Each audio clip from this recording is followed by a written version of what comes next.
El honor de estar en comunicación telefónica con una de las mentes más brillantes del Perú, la doctora Marta Hildebrand, congresista de la República. Doctora Hildebrand, muchas gracias por aceptar la entrevista. Gracias a ustedes y gracias por el elogio. Doctora, usted como congresista, ¿cómo analiza su gestión en el Congreso de la República? Bueno, es un poco difícil ser autocrítica, pero sí lo soy. No es lo que yo quisiera porque hay muchas trabas para que se concreten las propuestas. El mecanismo de funcionamiento del Congreso es un poco lento y a veces dificultado por las oposiciones políticas, etcétera, como a lo mejor es normal en todo Congreso, ¿no? ¿Qué piensa que el Congreso debería ser? ¿El Congreso unicameral o bicameral?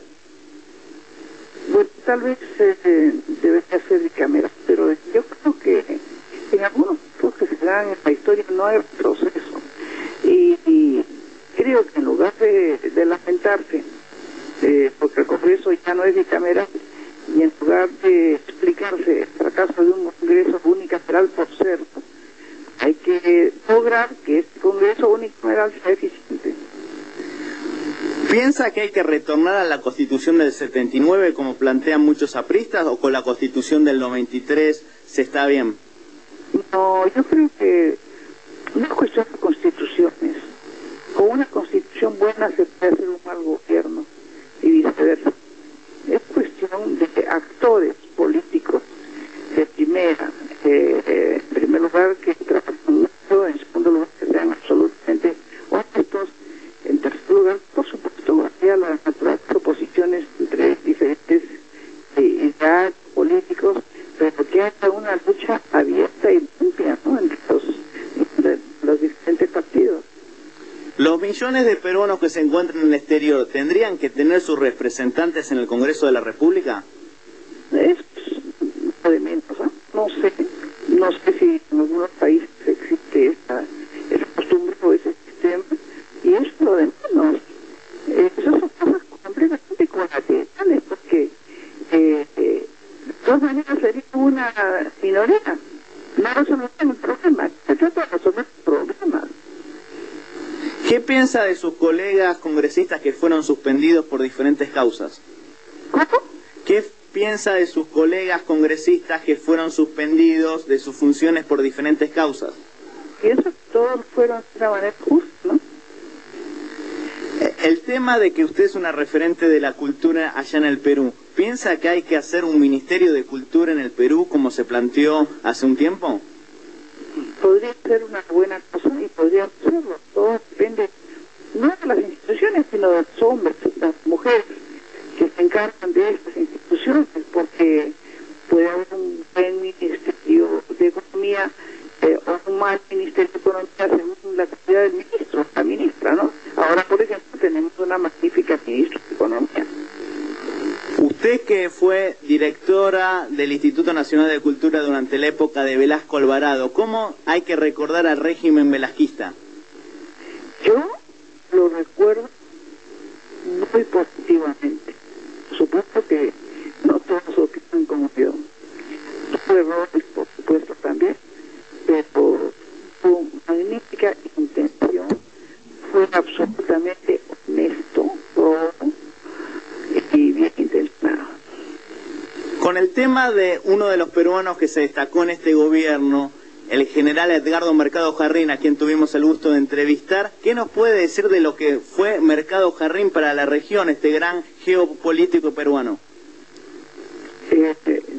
No recuerdo exactamente su labor, pero tengo una muy buena opinión de él.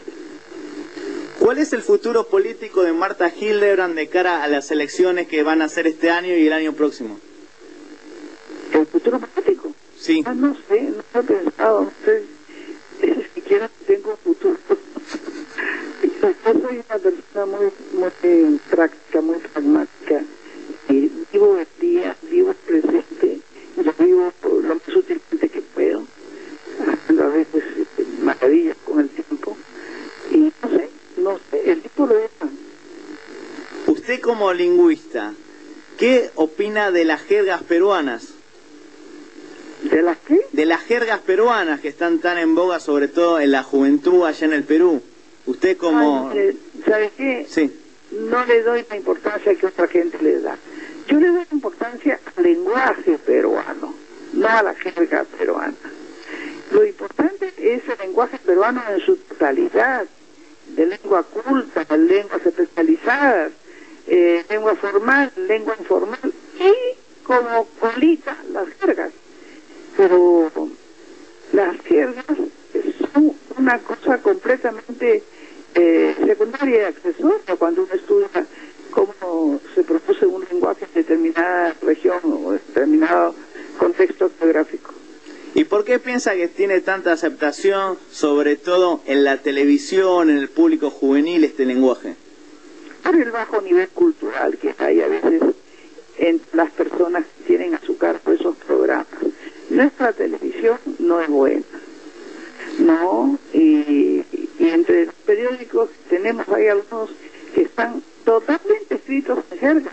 Sí. Eso no dice nada de bueno, tampoco dice nada malo, simplemente describe a un público, en algunos casos semianalfabeto, ¿no?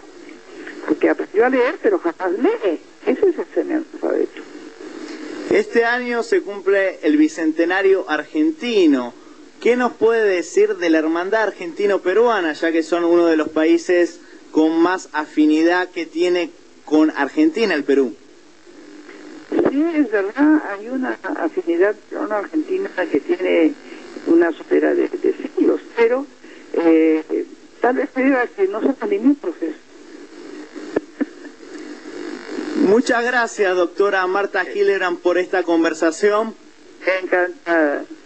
Realmente con su conocimiento la entrevista podía durar horas y horas, pero realmente tratamos de tocar los temas quizás más interesantes, como el tema de la cultura, el lenguaje y el tema del Congreso de la República. Sí, si ustedes me vuelven a llamar, yo encantada les volveré a contestar. Muchas gracias, doctora Hildebrand. Gracias a ustedes, adiós.